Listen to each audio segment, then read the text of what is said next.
우리 다 같이 오늘 받을 하나님 말씀 찾아보시겠습니다. 오늘 우리가 받을 말씀은 고린도후서 6장 1절에서 2절까지 말씀입니다. 고린도후서 6장 1절과 2절 말씀입니다.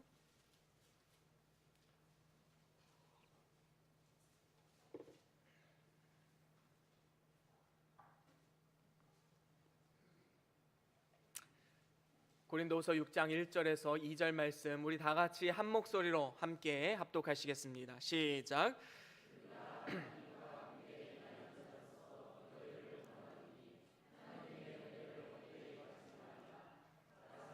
내가 은혜 베풀 때에 너를 듣고 구원의 날에 너를 도왔다 하셨으니 보라 지금은 은혜 받을 만한 때요 보라 지금은 구원의 날이로다. 아멘. 아멘. 오늘은 고린도후서 6장 1절에서 2절 말씀으로 은혜를 헛되이 받지 말라라는 제목으로 함께 말씀을 나누겠습니다. 치매를 일으키는 뇌질환 중에 하나가 이제 알츠하이머 병이라는 이 병이 있습니다. 이 병에 걸리면 참으로 비참한 지경에 빠지지요. 왜냐하면 사랑하는 사람들을 기억하지 못하는 병이기 때문입니다. 사랑하는 남편, 사랑하는 아내, 사랑하는 부모님, 사랑하는 자녀들을 눈앞에 보고도 알아보지 못하는 그런 비참한 병입니다. 이 병을 주제로 한 영화가 있지요. 예전에 제가 보았던 영화인데 내 머릿속에 지우개라는 영화를 보신 분도 있을 것입니다. 이 영화에 보면 한 남자가 한 여자를 사랑하는데 이 여자가 나중에 이제 알츠하이머 병에 걸리게 됩니다. 남자는 정말로 헌신적으로 이 여인을 사랑을 합니다. 정말로 모든 마음의 정성을 다해서 여인을 사랑하지만 결국에는 이 여인은 이 남편을 기억하지 못하게 되지요. 알츠하이머 병은 이렇게 무시무시한 병입니다. 남편의 너무나도 아름다운 그 숭고한 사랑이 아내의 기억 속에서 점점 사라지는 병, 너무나도 비참하고 슬픈 병이지요. 과연 우리가 영적으로 바라보았을 때 영적인 알츠하이머 병은 있을까요? 물론 있습니다. 하나님은 실로 우리에게 너무나도 큰 은혜와 사랑을 베푸신 분이십니다. 하지만 우리가 만약에 영적인 알츠하이머에 걸려 있다면 그 은혜와 사랑의 가치를 기억하지 못할 뿐만 아니라 알 수도 없는 것이지요. 하나님은 자신의 독생자를 내어주시기까지 우리를 사랑하시고 우리에게 크신 은혜를 베풀었지만 우리의 기억 속에서 그 하나님의 은혜의 사랑 그리고 그 가치가 점점 사그라지고 점점 없어지는 이러한 안타까운 상황. 그래서 점점 하나님의 은혜를 기억하지 못하고 내 마음과 내 뜻대로 살아가고자 하는 많은 사람들이 있음을 보게 됩니다. 저는 오늘 여러분들을 향한 한 가지 소원이 있습니다. 그것은 우리 모두가 절대로 이 영적인 알츠하이머 병에 걸리지 않는 것입니다.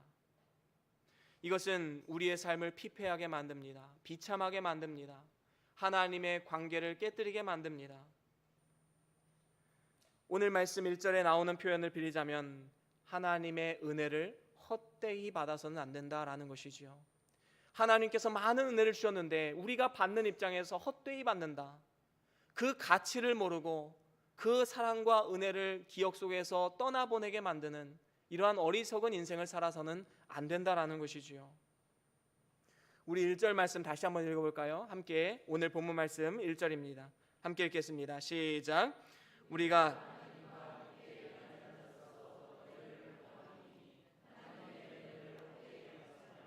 그렇습니다. 하나님의 은혜를 헛되이 받지 말라.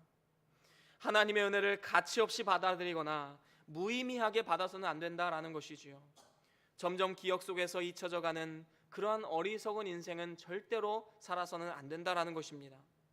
그렇다면 우리가 하나님의 은혜를 헛되이 받지 않기 위해서 우리는 어떻게 살아가야 하는가? 오늘 본문 말씀을 통해서 저는 세 가지로 여러분들과 함께 나누기를 원합니다. 하나님의 은혜를 헛되이 받지 않기 위해서 첫 번째로는 우리는 과거의 은혜를 기억해야 합니다. 날마다 기억해야 됩니다. 오늘 말씀 2절 상반절에 보면 내가 은혜 베풀 때에 저를 듣고 라고 말씀하고 있습니다. 이 말씀은 이사야 49장 8절 말씀을 인용한 것인데요, 우리 같이 한번 읽어볼까요? 이사야 49장 8절입니다. 함께 읽겠습니다. 시작. 여호와께서 또 가라사대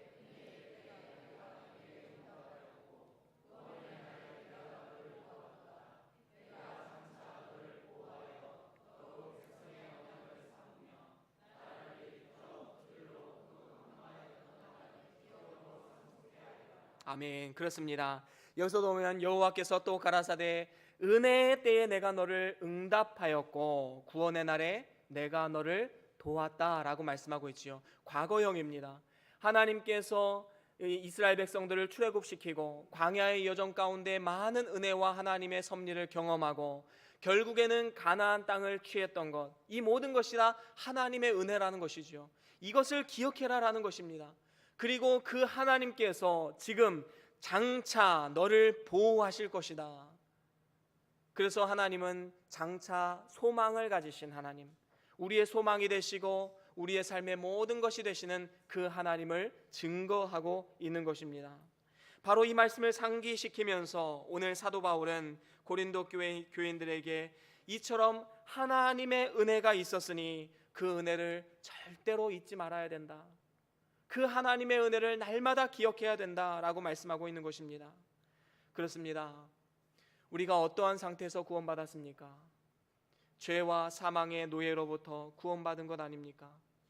일평생 죄의 노예 사단의 종으로 살아가다가 영원한 지옥 형벌을 받을 수밖에 없던 우리의 삶 가운데 주님 먼저 우리의 손을 내밀어 주시고 우리를 전적인 은혜 가운데 구원해 주신 그 하나님의 사랑과 은혜, 모든 사망의 권세, 사단의 권세를 깨뜨리시고 우리를 해방시켜 주신 하나님의 은혜인 것입니다. 우리는 이 크신 하나님을 날마다 마음속에 깊이 새기고 또 새겨야 되는 것입니다. 그렇지 않으면 우리는 너무나도 쉽게 잊어버릴 수밖에 없는 연약한 존재임을 우리는 고백하지 않을 수가 없는 것입니다. 각골난막이라는 사자성어가 있지요. 은혜를 뼈에 새겨서 잊지 아니한다라는 말입니다. 우리는 이 뼈에 새긴다. 얼마나 그 은혜가 사무치고 고마웠다면 그 은혜를 뼈에다 새겨 놓았을까요? 성경의 표현을 빌리자면 우리는 신비에 이 은혜를 새겨 놔야 됩니다. 우리 마음의 비석에다가, 지워지지 않는 그 비석에다가 그 하나님의 은혜를 새겨 놓아야 되지요. 그리고 꺼내보고 싶을 때 언제든지 꺼내볼 수 있어야 되는 것입니다. 우리의 삶을 한번 돌아보십시오. 우리는 하나님으로부터 얼마나 큰 은혜를 입은 사람들인지 모릅니다. 하지만 문제는 어디서 시작되는 것입니까? 내가 받은 하나님의 은혜는 모래 위에 새기는 것이 문제지요. 그래서 모래 위에 새기면 어떻습니까? 바람이 휙 지나가 버리면 그 모든 것이 사라져 버립니다. 기억 속에서 사라져 버립니다. 그리고 현실만 남습니다.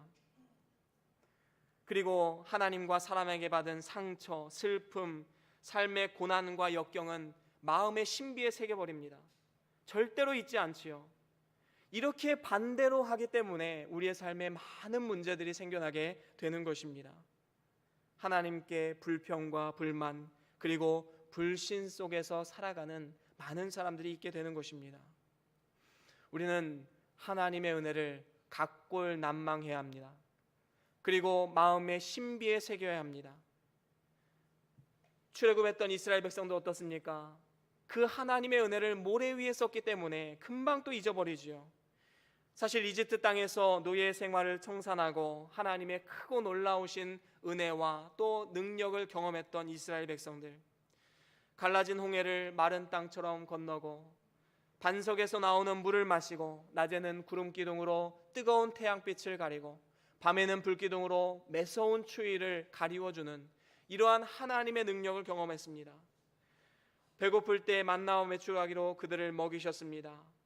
여러분, 이 정도 경험하면 날마다 기쁘고 찬양하고 감사하고 주님 앞에 눈물을 흘리면서 감사에 마땅한 것 아니겠습니까?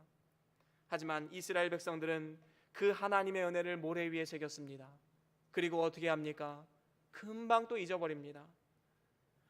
당장 현실에서 부족한 것, 내가 누리지 못하는 것에만 관심을 두고 많은 은혜를 받았음에도 불구하고 불평과 불만족의 삶을 살아갔던 것입니다. 과연 우리라고 다를까요?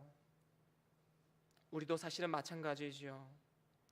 우리는 과거에 나에게 주신 하나님의 구원의 은총을 절대로 잊지 말아야 됩니다. 사단은 어떻게든 우리를 이 구원의 은총을 잊게 만들어서 사단의 종, 이 세상의 종으로 만들기를 원하는 것이지요. 그렇기 때문에 우리는 날마다 마음의 신비에 그 하나님의 사랑을 새기고 또 새겨서 절대로 잊지 않는 그러한 삶을 살아가야 하는 것입니다. 만약에 우리가 아무리 많은 재물과 명예와 권세를 다 가졌다 할지라도 우리가 만약에 구원을 받지 못했다면 이 모든 것이 풀의 꽃과 같이 언젠가는 시들 날이 있는데 얼마나 허무한 인생이 되겠습니까? 우리는 이것을 분명히 기억해야 됩니다. 여러분, 역사 가운데 진시 황제가 있었지요. 이 진시 황제는 불로초를 찾아서 전 세계를 헤맸습니다. 그가 왜 이 영원한 삶을 살기를 원했을까요? 지금 현재 누리고 있는 이 권력과 권세, 능력, 이 모든 것을 내려놓는 게 너무 아쉬웠던 것이지요. 죽음으로써 모든 것이 끝나는 것이기 때문에 어떻게 하면 이 죽음을 이겨낼 수 있을까? 영원히 늙지 않는 삶을 살아갈 수 있을까? 세상에 좋다는 것은 다 먹어보았지만 그는 결국엔 죽음을 맞이하게 되었습니다. 얼마나 허무한 인생입니까? 우리는 분명히 알아야 됩니다. 우리의 인생은 풀의 꽃과 같이 헛되고 헛된 것입니다. 물론 그렇다고 해서 우리가 인생이 의미 없다라는 이야기는 아닙니다. 하지만 우리가 소망을 두어서는 안 된다라는 것이지요. 우리는 영원한 소망을 하나님께 두고 날마다 하나님 앞에서 나에게 영생을 주신 그 하나님의 은혜를 또 묵상하고 기뻐하고 감사하는 그러한 삶을 살아야 마땅한 것입니다. 에베소서 2장 8절에 이렇게 말씀하지요. 너희가 그 은혜를 인하여 믿음으로 구원을 얻었나니 이것이 너희에게서 난 것이 아니요 하나님의 선물이라. 믿음으로 구원을 얻었는데 이것은 우리의 의로, 우리의 행위로 말미암은 것이 아니라 하나님의 선물로 된 것이다, 하나님의 은혜로 된 것이다 라고 말씀하고 있습니다. 하나님이 선물로 주셨기 때문에 이 사랑은 절대로 빼앗기지 않습니다. 요한복음에 뭐라고 말씀합니까? 10장 28절 우리 같이 읽어볼까요? 함께 읽겠습니다. 시작. 내가 저희에게 영생을 주노니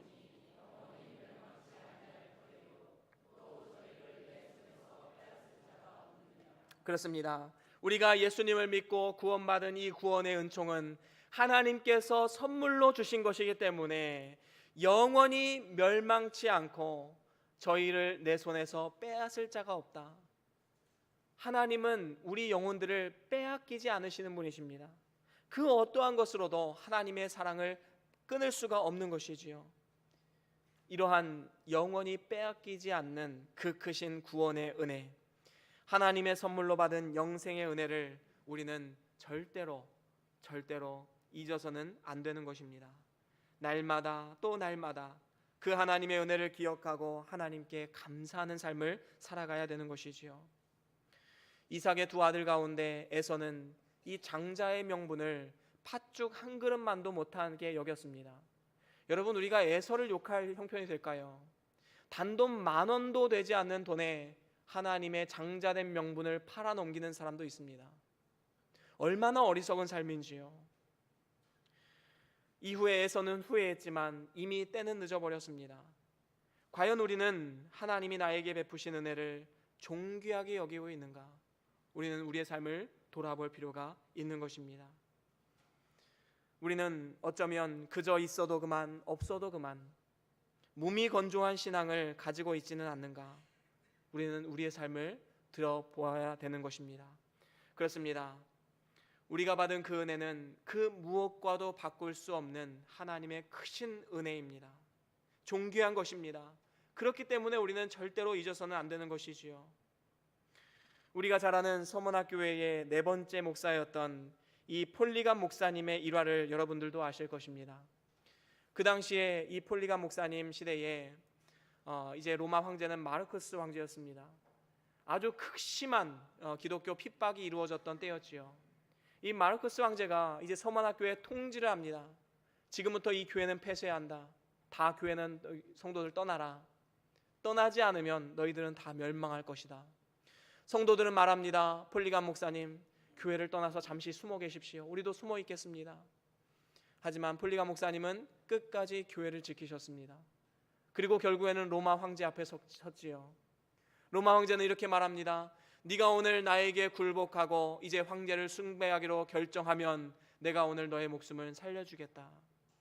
그때 이 폴리감 목사님 뭐라고 말씀합니까? 하나님의 구원의 은총을 회상합니다.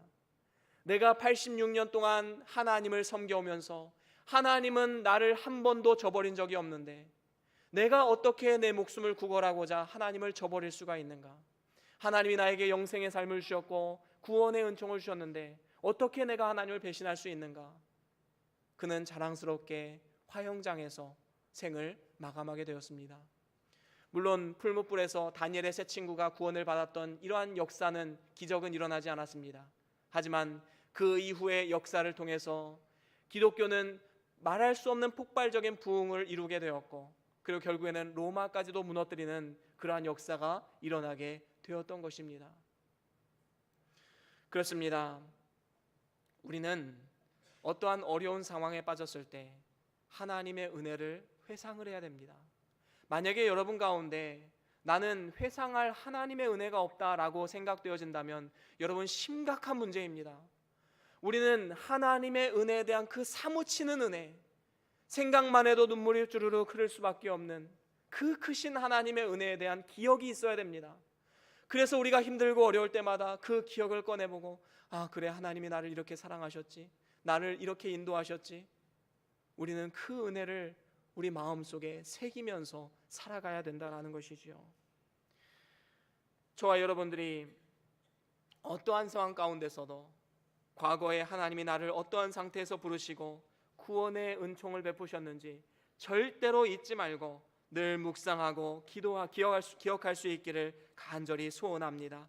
이것이 은혜를 헛되이 받지 않는 길인 것입니다. 기억하십시오. 또 기억하십시오. 하나님의 구원의 은혜를 기억하십시오. 그 과거의 은혜가 오늘 우리가 살아가는 이유와 목적이 되고 앞으로 우리의 삶의 소망이 되는 것입니다. 오늘도 이 소망을 굳게 붙잡고 믿음으로 승리할 수 있는 저와 여러분들의 삶이 될 수 있기를 주의 이름으로 간절히 소원합니다. 그런가 하면 하나님의 은혜를 헛되이 받지 않기 위해서 두 번째는 현재의 은혜를 생각하라라는 것입니다. 우리는 현재 우리가 누리고 있는 은혜를 기억해야 되는 것입니다. 오늘 본문 말씀 2절 중반절에 보면 보라 지금은 은혜 받을 만한 때요 라고 말씀하고 있습니다. 은혜란 무엇입니까? 대가를 지불하지 않고 얻은 축복입니다. 대가를 지불하고 얻는 것은, 나의 행위로 되는 것은 은혜다라고 말하지 않습니다. 보상이다라고 말하지요. 은혜는 대가를 지불하지 않고 얻은 축복입니다. 여러분, 우리의 생명 도대체 얼마를 지불하고 나오셨길래 여러분들이 이 땅에 태어나게 되었을까요? 여러분들이 지불한 돈은 없습니다. 여러분들이 어떠한 행위로서, 어떠한 삶의 모습으로서, 어떠한 선한 일을 해서 여러분들이 이 땅에 태어난 것이 아니지요. 우리에게 생명을 주신 것, 하나님의 은혜가 아니고서는 절대로 설명할 수 없는 것입니다. 우리가 매일 마시고 있는 산소, 매일 뜨고 지는 태양, 여러분들이 얼마나 많은 것을 지불하셨기 때문에 이 모든 것이 역사되는 것일까요? 우리가 지불한 것은 단 한 가지도 없습니다. 모든 것이 하나님의 은혜인 것입니다. 값으로 매길 수 없기 때문에 하나님은 선물로 주신 것이지요. 그렇다면 다시 한번 질문 드리겠습니다. 그러면 하나님의 은혜가 아닌 것은 무엇이 있습니까? 여러분, 단 한 가지도 없습니다. 우리가 어제도 마트에 가서 과일을 사고, 내 돈 주고, 내가 돈 벌어서 내가 마트에 가서 돈을 주고 과일 사고 야채 사고 쌀을 사고 내가 먹고 있지 않느냐? 근데 이게 어떻게 하나님의 은혜이냐? 여러분, 마트 가서 사는 것도요, 그것은 물건값을 지불하는 것이 아니라 사람들이 수고한 값을 지불하는 것입니다. 그 원재료가 어디서 나왔습니까? 바로 하나님에서 나온 것 아니겠습니까? 우리는 그것을 알지 못하면 우리는 영적인 알츠하이머병에 빠진 것입니다. 모든 것이 다 하나님의 은혜구나. 내가 지금 누리고 있는 것, 내가 먹고 마시는 것, 내가 입는 것, 모든 것이 다 하나님의 은혜구나. 이것을 알지 못하면 우리는 심각한 병에 걸린 사람들인 것입니다. 그런데 어리석은 인간들은 하나님을 향해서 때로는 이렇게 말하지요. 하나님이 나에게 주신 것이 무엇입니까?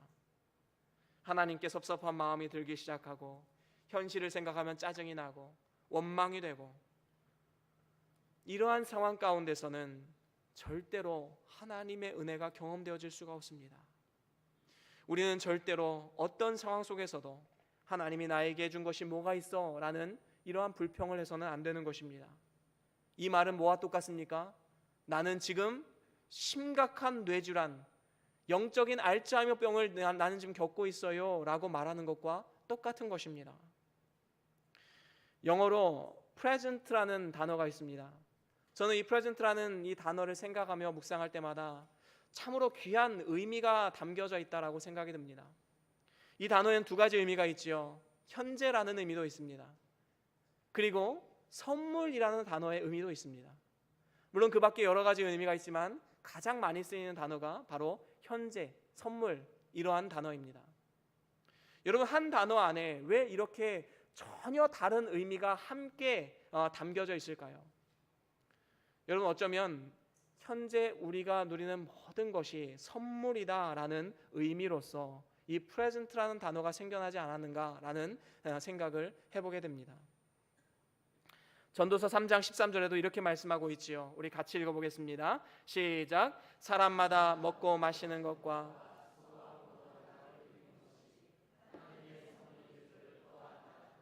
그렇습니다. 사람마다 먹고 마시는 것, 수고함으로 낙을 누리는 것. 여러분, 어쩌면 이런 것들은 우리의 일상의 삶의 모습입니다. 어제도 여러분들이 그렇게 하셨고 오늘도 그렇게 하셔야 되고 내일도 그렇게 살아가는, 어쩌면 평범한 우리의 일상입니다. 현재의 삶입니다. 그런데 그것이 뭐라고 말씀합니까? 하나님의 선물인 줄을 알았다. 바로 이게 지혜자 솔로몬의 고백입니다. 여러분, 정말로 지혜로운 사람은 현재 내가 누리고 일상적으로 이루는 모든 것들이 다 하나님의 선물임을 아는 사람들입니다. 욕심으로 큰 것을 바라지 말고 오늘 우리에게 주어진 선물에 감사하는 삶, 이것이 바로 마땅한 우리의 삶의 모습인 것입니다. 하나님께서는 오늘도 내일도 언제나 동일하게 매일매일 24시간이란 시간을 우리에게 주셨습니다. 이것이 언제까지 계속될지는 하나님만 아시겠지요. 하지만 우리에게 주어진 그 삶 가운데 24시간 그 삶 가운데 늘 하나님을 기억하고 하나님의 은혜를 고백하고 하나님께 감사하는 삶, 현재 우리가 누리는 모든 것에 범사에 감사하는 삶, 바로 이것을 하나님께서는 기뻐하시고 하나님이 진정으로 원하시는 삶이다라는 것입니다. 우리에게 산소를 주셔서 호흡하게 하는 것, 햇빛과 맑은 물, 이 모든 것이 우리에게 주신 하나님의 선물이요 은혜인 것입니다. 오늘도 주님의 날에 이렇게 나와서 예배할 수 있는 것, 참으로 크신 하나님의 은혜가 아닐 수 없습니다.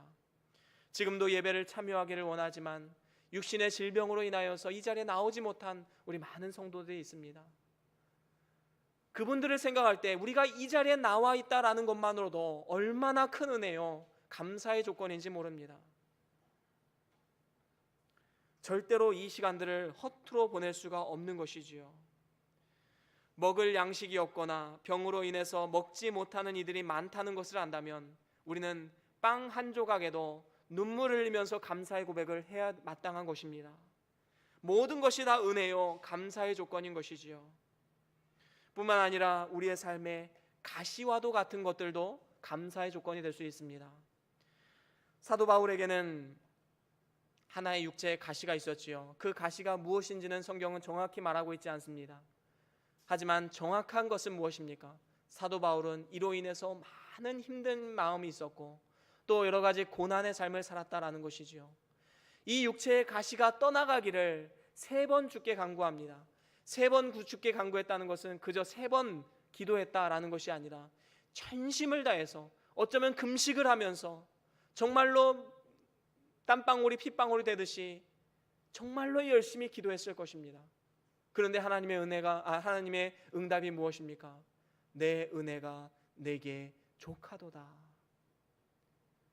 응답이 뭡니까? 노였습니다.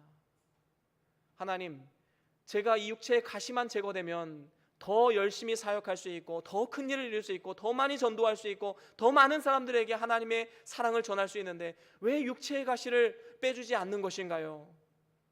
하지만 하나님의 응답은 노였습니다. 내 은혜가 내게 족하다.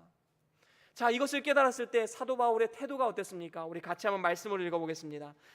고린도후서 12장 9절입니다. 함께 읽겠습니다. 시작. 내게 이르시기를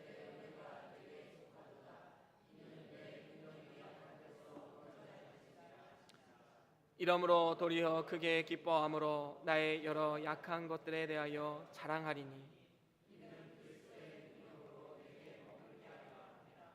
그렇습니다. 지금 사도 바울의 이 반응이 무엇입니까? 도리어 크게 기뻐함으로. 여러분, 하나님의 응답이 노라면 낙심하고 좌절해야 마땅하지 않습니까? 이것이 뭐 나의 유익을 위해서 하는 것도 아니고 하나님 나라를 위한 일인데 하나님이 노하셨습니다. 하나님 왜 그러시나요? 왜 나를 이렇게 힘들게 하시나요? 그래야 마땅한 것 아니겠습니까?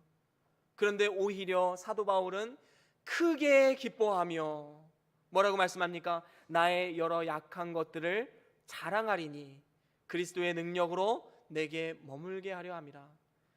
하나님이 나를 자고하지 않기 위해서, 교만하지 않게 하기 위해서 나에게 육체의 가시를 주신 것임을 알고 늘 기도에 힘쓰고 하나님 나라를 위해서 더욱더 충성하며 열심히 사는 이러한 삶의 모습으로 영광 돌렸던 사도 바울의 모습을 우리는 기억해야 할 것입니다.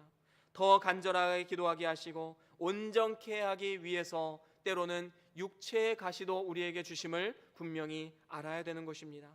그렇습니다. 오늘날 우리의 삶 가운데 육체의 가시와 같은 것들이 한두 개 정도는 아마도 있을 것입니다. 물질의 가시, 건강의 가시, 자녀의 가시, 사람들과의 관계 속에서 나를 힘들게 하는 가시. 하지만 이러한 가시들조차도 하나님 앞에 복이 되는 것이기 때문에 우리는 크게 기뻐하고 감사할 수 있는 조건이 되는 것입니다. 우리에게는 분명한 믿음이 있지요. 어떤 믿음입니까? 우리 아버지 되시는 우리 하나님께서 자녀된 우리에게 가장 좋은 것을 주기를 원하시는 분이다라는 믿음입니다. 로마서 8장 32절 우리가 잘 아는 말씀이지만 다시 한번 읽어보겠습니다. 시작. 자기 아들을 아끼지 아니하시고 우리 모든 사람을 위하여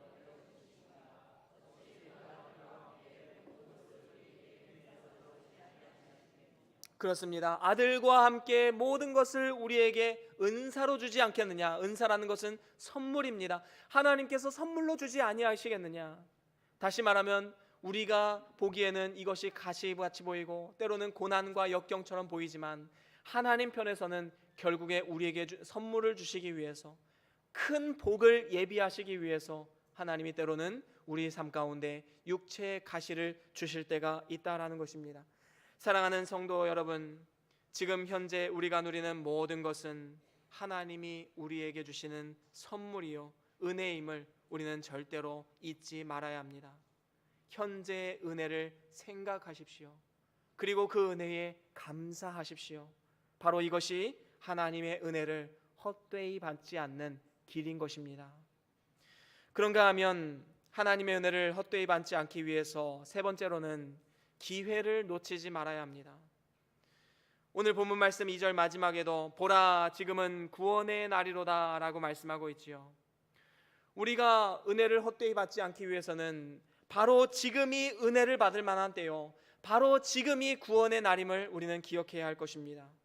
우리는 지금의 기회를 놓쳐서는 안 됩니다. 지금이 지나가면 그 기회가 또 언제 올지 모르는 것입니다. 그렇습니다. 모든 것은 다 때가 있고 기회가 있는 것입니다.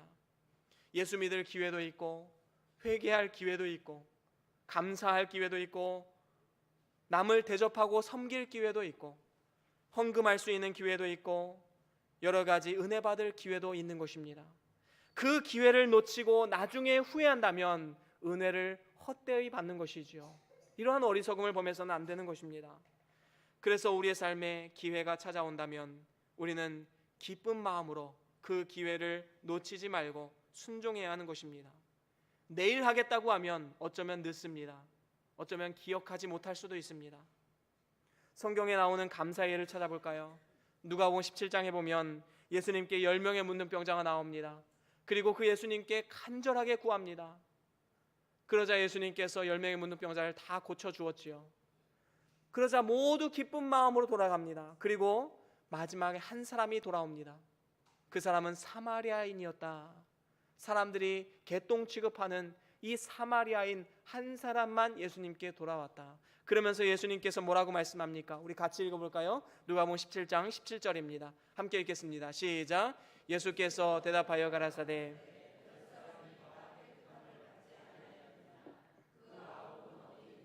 그렇습니다. 그 9은 어디에 있느냐? 여러분 10명에게 똑같은 은혜를 주었는데 돌아온 사람은, 감사한 사람은 딱 한 사람밖에 없습니다. 그 9은 어디에 있느냐? 우리 예수님은 탄식하면서 물어보고 있는 것이지요. 물론 나머지 9사람들도 감사하는 마음은 있었겠지요. 그들은 아마도 이런 생각을 가졌을 수도 있어요. 지금 먼저 가족들에게 가서 인사하고 그들과 함께 밥을 먹으면서 지금까지 있었던 일들을 이야기를 하고 또 깨끗한 옷을 입어서 이제는 좋은 예물을 준비해서 내가 예수님께 나아가서 감사해야지 라는 마음으로 집으로 돌아갔던 사람들도 있었을 것입니다. 하지만 이렇게 기회를 잡지 못하고 미루게 되면 너무나도 쉽게 잊어버릴 수밖에 없는 연약한 존재다라는 것이지요. 집에 가서 가족들과 함께 반갑게 인사하고 맛있는 음식을 먹다 보면 어느샌가 나의 병을 고쳐주신 예수님을 잊어버릴 수밖에 없는 것입니다. 그리고 지나고 난 뒤에 예수님이 나를 이렇게 고쳐주셨지 후회한들 이미 늦어버린 것이지요. 감사의 기회를 잃어버린 것입니다. 우리 교회는 매주 감사 기도를 적습니다. 주일날 너무나도 귀한 시간입니다. 여러분 이 시간에 여러분들이 만약에 감사 기도의 제목을 적지 않는다면 여러분 일주일의 삶 가운데 얼마나 감사를 묵상하고 살아가십니까? 저는 그것을 한번 물어보고 싶습니다. 우리의 일상은 너무나도 분주해요. 목사인 저조차도 때로는 하루 중에 하나님의 감사, 하나님의 은혜를 묵상하지 못하고 넘어갈 때가 많을 정도로 여러 가지 일에 치이고 분주한 삶을 살아가게 됩니다. 여러분 우리가 만약에 이 예배 시간에 잠깐의 이 5분의 시간이라도 하나님 앞에 감사를 고백하지 않는다면 여러분 나머지 일주일의 시간에도 감사를 고백할 시간은 없다라고 해도 과언은 아닐 것입니다. 우리는 이 기회를 놓치지 말아야 됩니다. 매주 이 5분의 시간이라도 하나님 앞에 감사를 고백하면서 하나님이 나의 삶을 어떻게 이끌고 오셨는가 그 은혜를 묵상하는 시간이 우리에게 반드시 필요한 것입니다. 이 기회를 우리가 잡지 못하면 영원한 후회 속에서 살아갈 수밖에 없다라는 것이지요. 이러한 기회를 잃어버리고 후회하는 것은 비단 감사의 문제뿐만 아닙니다. 신앙생활 전반에 걸쳐서 우리의 삶을 돌아볼 필요가 있는 것입니다. 때로는 누군가를 섬겨야 할 때 그 때를 놓쳐서 마음 아파할 때가 있습니다. 내가 그때 이 사람에게 복음을 증거했어야 되는데, 내가 그때 이 사람을 섬겼어야 되는데 지나고 나서 후회할 때가 너무나도 많이 있다라는 것입니다. 헌금도 마찬가지입니다. 이전에 제가 기독교 방송에서 어떤 분이 간증하는 것을 들었는데 그분이 이런 간증을 하시더라고요. 자신이 출석하는 교회가 이제 건축을 하게 된 거예요. 그래서 이제 건축 헌금을 하는데 도저히 돈이 아까워서 이 건축을 못 냈다고 합니다. 끝내는 못 냈대요. 결단도 못 했대요. 그런데 이후에 사업이 이제 막 기울어 가면서 이제 모든 돈을 다 잃어버린 거예요. 빚더미에 앉게 된 것입니다. 그때 이런 생각을 하게 된 거예요. 어차피 잃어버릴 돈 내가 하나님을 위해서 조금이라도 쓸걸. 여러분 지나고 난 뒤에 후회해서는 늦은 것이지요. 그래서 그나마 깨달으니 다행이지요. 그래서 그분이 하는 간증이 무엇이냐 하면 지금은 조그만 돈이 생겨도 하나님 앞에 감사헌금을 하고 11조를 철저하게 구별해서 드리는 이러한 삶을 살아가고 있다라는 것을 이제 간증을 통해서 하는 것을 제가 들은 적이 있습니다. 여러분 우리가 기회가 왔을 때 우리는 그 기회를 포착해서 그 기회를 놓치지 말아야 됩니다. 여러분 우리 교회는 건축할 때 한 가지 추억이 있지요. 여러분 절약헌금이라고 기억하십니까? 여러분들이 가족과 함께 외식할 거 한 번 하지 않고 이 절약 헌금을 해서 그 돈을 하나님 앞에 건축 헌금으로 드리고, 또 여러 가지 내가 사고 싶은 거, 쓰고 싶은 거 아껴서 한 주 동안 아껴서 그 10,000원, 20,000원 되는 그 금액일지라도 하나님 앞에 기쁨으로 들고 나와서 이 절약 헌금을 드렸던, 이 교회를 지을 때 경험해 보셨던 분들은 다 기억하실 것입니다. 여러분, 이것이 우리에게 얼마나 큰 추억이 됩니까? 아, 내가 하나님 앞에 이렇게 하나님 앞에 헌신했었지, 봉사했었지, 하나님 앞에 이런 추억이 있지. 여러분, 만약에 여러분들의 삶 가운데 이러한 추억이 단 한 가지도 없다, 하나님 앞에 정말로 내 기회를 드려서 하나님 앞에 헌신한 기억이 없다, 너무나도 불행한 인생입니다. 때가 지나면 하고 싶어도 하지 못할 때가 분명히 오게 되는 것입니다. 여러분, 우리가 언제 또 건축을 하겠습니까? 이 자리에 차고서 막 넘쳐가지고 하지 않는 이상은 아마 여러분들의 인생 가운데 또다시 건축할 날이 또 있지 않을까? 물론 모르겠지요. 하지만 기회가 올 때 우리는 분명히 붙잡아야 되는 것입니다. 말씀에 은혜 받는 것도 마찬가지입니다. 이제 우리 교회에 8월 24일부터 사경회가 준비되어져 있습니다. 하나님이 예비하신 크신 은혜가 있는 줄로 믿습니다. 지금이 바로 은혜 받을 때임을 우리는 기억해야 할 것입니다. 이 기회가 왔을 때 이 말씀을 통해서 내가 하나님의 은혜를 한번 받고 싶다, 하나님의 그 귀한 말씀을 내 삶에 채우고 싶다, 이 거룩한 소망을 가지고 기도하면서 우리는 준비해야 되는 것입니다. 만약 이 기회가 넘어가면 언제 또 그 기회가 다시 올지 모르기 때문입니다. 기도하면서 사모하는 마음으로 준비하십시오. 준비된 만큼 하나님께서 그 영혼에 하나님의 크신 은혜로 채워주실 줄로 믿습니다. 이제 말씀을 마무리합니다. 골로새서 1장 27절에 이렇게 말씀합니다. 우리 이 말씀 읽어보겠습니다. 함께 읽겠습니다. 시작. 하나님이 그들로 하여금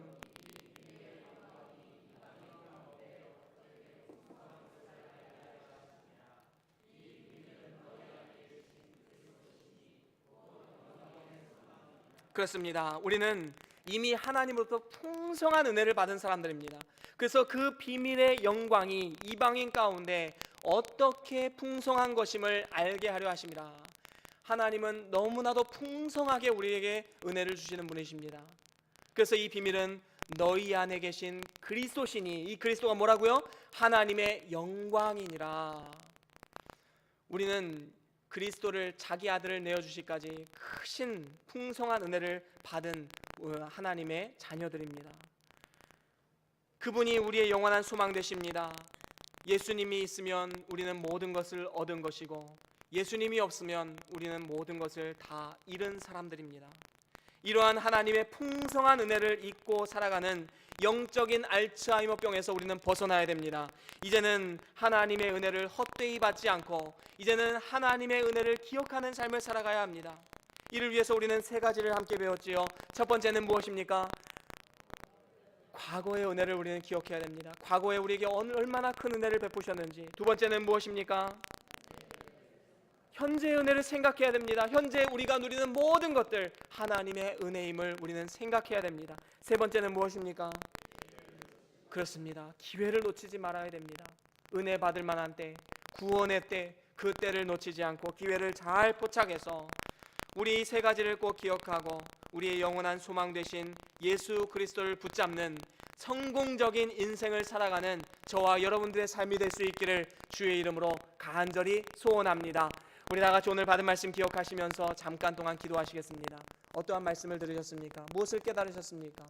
무엇을 결단하셨습니까? 하나님의 음성입니다. 그 말씀을 받고 우리가 기쁨으로 나아갈 수 있게 달라고 우리가 이 시간 같이 결단하면서 기도하시겠습니다.